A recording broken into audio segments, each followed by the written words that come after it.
What's up, everyone? You know, something that makes me laugh. One reason I love Steam It is, even though there's some drama every once in a while, like, people are all open to just, like, learning from each other. As opposed to Facebook, where everyone thinks they know everything. Like, I was on an Ethereum mining group on Facebook, and this guy in there was, I shared with them the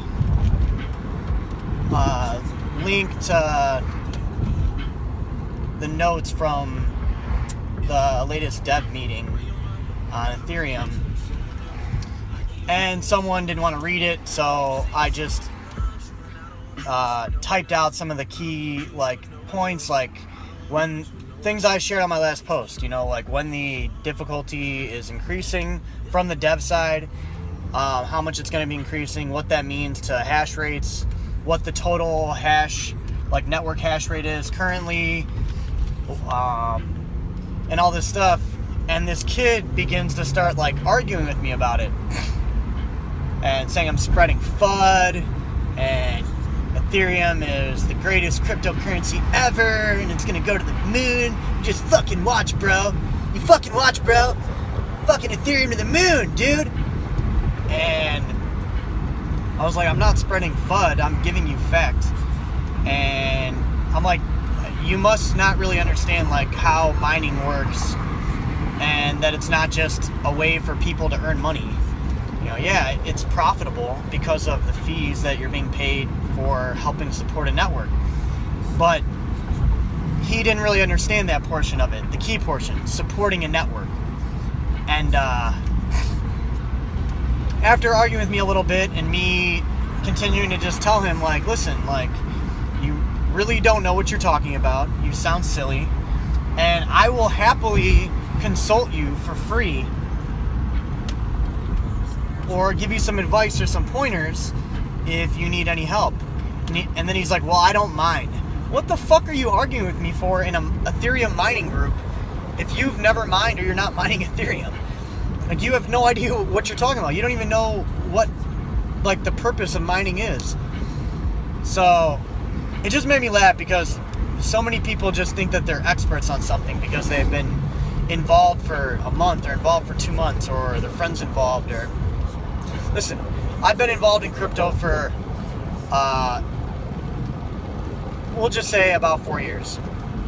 Okay? My brother, not so much. My brother doesn't talk like he knows about crypto. He actually does the exact opposite. He asks for help a lot. He fell victim to a scam that if I would have been up at 4 in the morning, I would have been able to answer his call for advice. Or if he would have just waited and not had the need to spend his money, FOMO, his fear of missing out, he would have never put in a bunch of Bitcoins into a high yield interest program and got stolen from.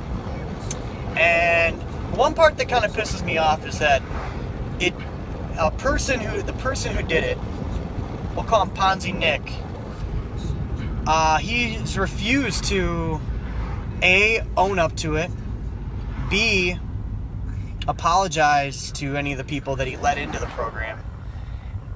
And my biggest issue with it is that there has been information that's been leaked showing that not only what he did was he invested 4 Bitcoins on video into this program in order to try and earn people's trust to invest with him. My brother, being the happy invest all type of person he is, decided to follow his investment and do it along with him. Figured, hey, what the hell? He did it earlier today. If I do it at the same time, we should make about the same amount of money. And he's not going to lose, so I'm not going to lose. Well, the site shut down after about 2 weeks, I want to say. I think something like that. So he didn't turn out very well. He ended up losing a lot. Come to find out that Ponzi Nick was paid 5 Bitcoins, 4 to invest on video, and 1 for himself for making the video, in order to swindle people into this. And what pissed me off is that after it first happened, my brother was like on the offensive. You know, he was on like every one of his videos, commenting stuff about it, trying to bring awareness. And even for my channel, he was like, because when I was at my parents' house and I logged on, you know, I don't think to fucking log out of my Google, like my YouTube. It's fucking YouTube. There's no sensitive information on there. So he even had commented a few times from my like login, in which I found out later when some dude said something to me about it, about me like investing in the program. Like, why the fuck would I invest in something like that? And he's like, well, you were commenting on this. I'm like, I don't even know what you're fucking talking about. And then as I go and check, I see from my account that there was comments to do with it, and it was at the time I was at my mom's house, so I knew my brother was on YouTube just being a troll, but trying to let other people know. And when I logged on from when we went on from his actual account, we saw that none of the messages were there. So he had blocked my brother. Well, actually, it blocked me, thinking that it was me saying shit to him, which I didn't even know who the fuck this guy was, or kid, I should say. And that's the part that makes me the most mad, that Ponzi Nick is technically a minor, even though by law in the state that he lives until October of 2019, he'll still be tried as an adult for any crimes, in which he was complicit in not only pitching and not only pitching a Ponzi, but promoting a Ponzi scheme. And he tried to cover his tracks by deleting all the videos, but being the investigative person I am, I've saved one of his videos. I had one of them saved, downloaded, where he's talking about the money he's made off of it, just so there's some proof that he was involved.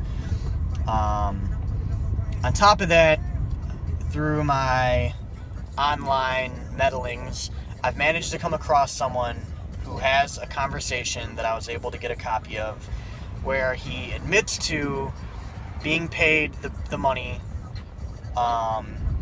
to make the video.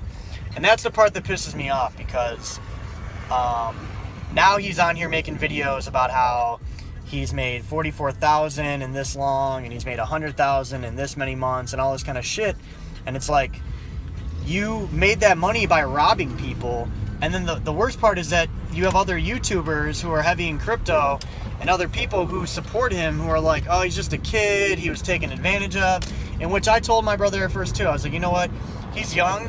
I bet these like MLM sharks that I look into probably got a hold of him, took advantage of him, and offered, you know, hey, we see you have a big audience, you know, like, promote this thing, it's gonna make you a ton of money. And him being the kid that he is, did it. Then as I started watching his stuff, I realized he's not fucking stupid. He's very smart for his age, and cunning at that. So I don't think that he was taken advantage of at all, especially after finding this conversation that was unearthed. He 100% knew what he was doing. He 100% knew that he was going to lose people money, and that he was taking advantage of people. And he didn't care because it wasn't his money that he was losing. So this whole I lost money too thing, he's full of shit. There are even other prominent YouTubers who called him out back when it happened, and I just hadn't seen their videos, don't have anything to do with it, so it was kind of like mixed in. But I found a video where one of our favorite crypto YouTubers, who's also been under a lot of scrutiny lately, actually calls him out. And they're on the same team for another company that they're in. So for him to call him out and say what he did, that says something. So me being the person that I am, I'm a little more hands-on, you could say, than my brother is. My brother is much more passive than I am. So I can say this wholeheartedly, that Ponzi Nick doesn't want to see me. If he's 17 right now, if he thinks that in a year's time that this is going to go away, he's crazy.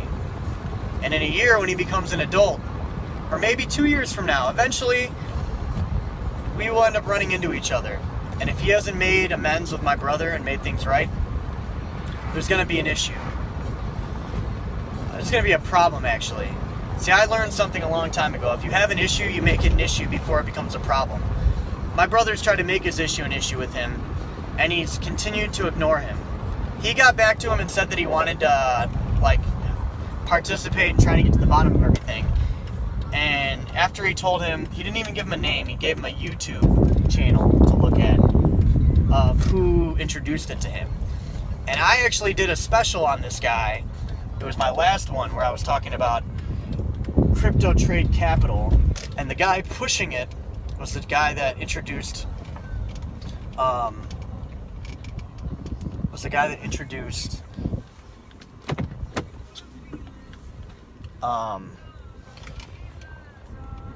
eCoin Plus to Nick. So I'm wondering if that guy Lancani or Milagro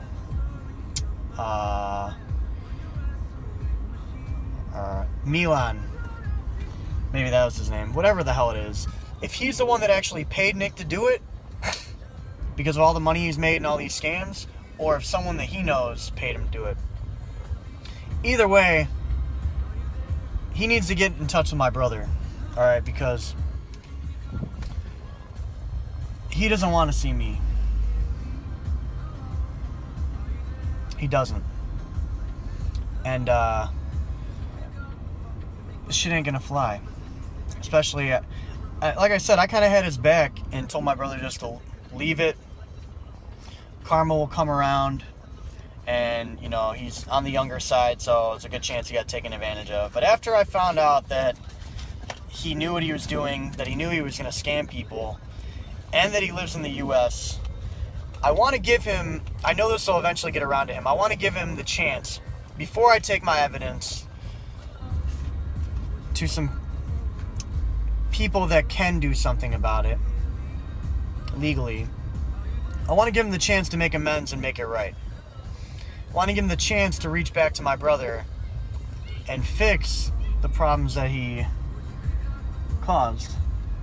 Because I do believe that, like, look, this is how I look at it. I talked about it in one of my beginning videos. I went on a rant about, you know, influencers and stuff, that every person has the choice of their own. And this is where I also disagree with Trevon James a little bit, where you talked about him getting referrals and putting people into programs and stuff like that. He was like, you know, they're all adults. Like, I don't tell them to do anything. If they use my referral link, that's on them. Yeah, that's on them that they used your link, but it's on you that you made that link look so fucking good that they had to click it, you know? They would have never known about that link. They would have never known about that program had you not been promoting the shit out of it and making it look like a gold mine. It is you who is an influencer. Anyone on YouTube making videos that has an audience, you are an influencer. The things that you put out, the way that you put them out, 100% affect the way that people invest their money. If you're into finance or into crypto, the decisions they make, maybe vacations they take, you 100%, the games they buy, the tech they buy, the phones they get, everything. Any YouTuber that's doing reviews, pushing programs, you 100% have an effect on the people that are joining these programs or buying this merchandise from you. That's why people give YouTubers free samples of stuff for the purpose of this review. Does that sound familiar? This product was provided by, for the purpose of this review. You hear that all the time. Why the fuck do you think that companies give YouTubers stuff for free? Because they know that you're going to influence people to sell that product. So any YouTuber that thinks that they're not responsible when they push a program or leave an affiliate link for the people that use that link, I have to disagree with you. And I disagree with you because, like I said, if that kid hadn't made that video and my brother hadn't seen it late at night while he was checking the market, he would have never even known that program existed. He would have never seen it anywhere else. Ponzi Nick is the only one that he follows or watches videos from that promoted that program. He's not friends with him on Facebook. He's not friends with him anywhere else. It's only YouTube. He would have never fucking seen that thing, and he would still have his money right now if he wouldn't have saw that kid invest his money on camera into the program. So he did that as like a thing of faith for people to have in him. Like, look at me, I'm investing 4 Bitcoins into this program. You should too. You can trust it because I'm doing it. And it's just funny because within a week, all the videos were down. And he's like, yeah, I was getting a lot of hate on him, so I wanted to take him down, but it's not because it's a scam. So then he made another video about it, and then the site shut down like a couple days later, so he removed everything. But like I said, I have one video showing it. And I hope this gets to him, because he needs to email my brother back and get right with him. I just got home, so I'll talk to you guys later. I'm out. Stay on the lookout for scammers. They everywhere. They hungry.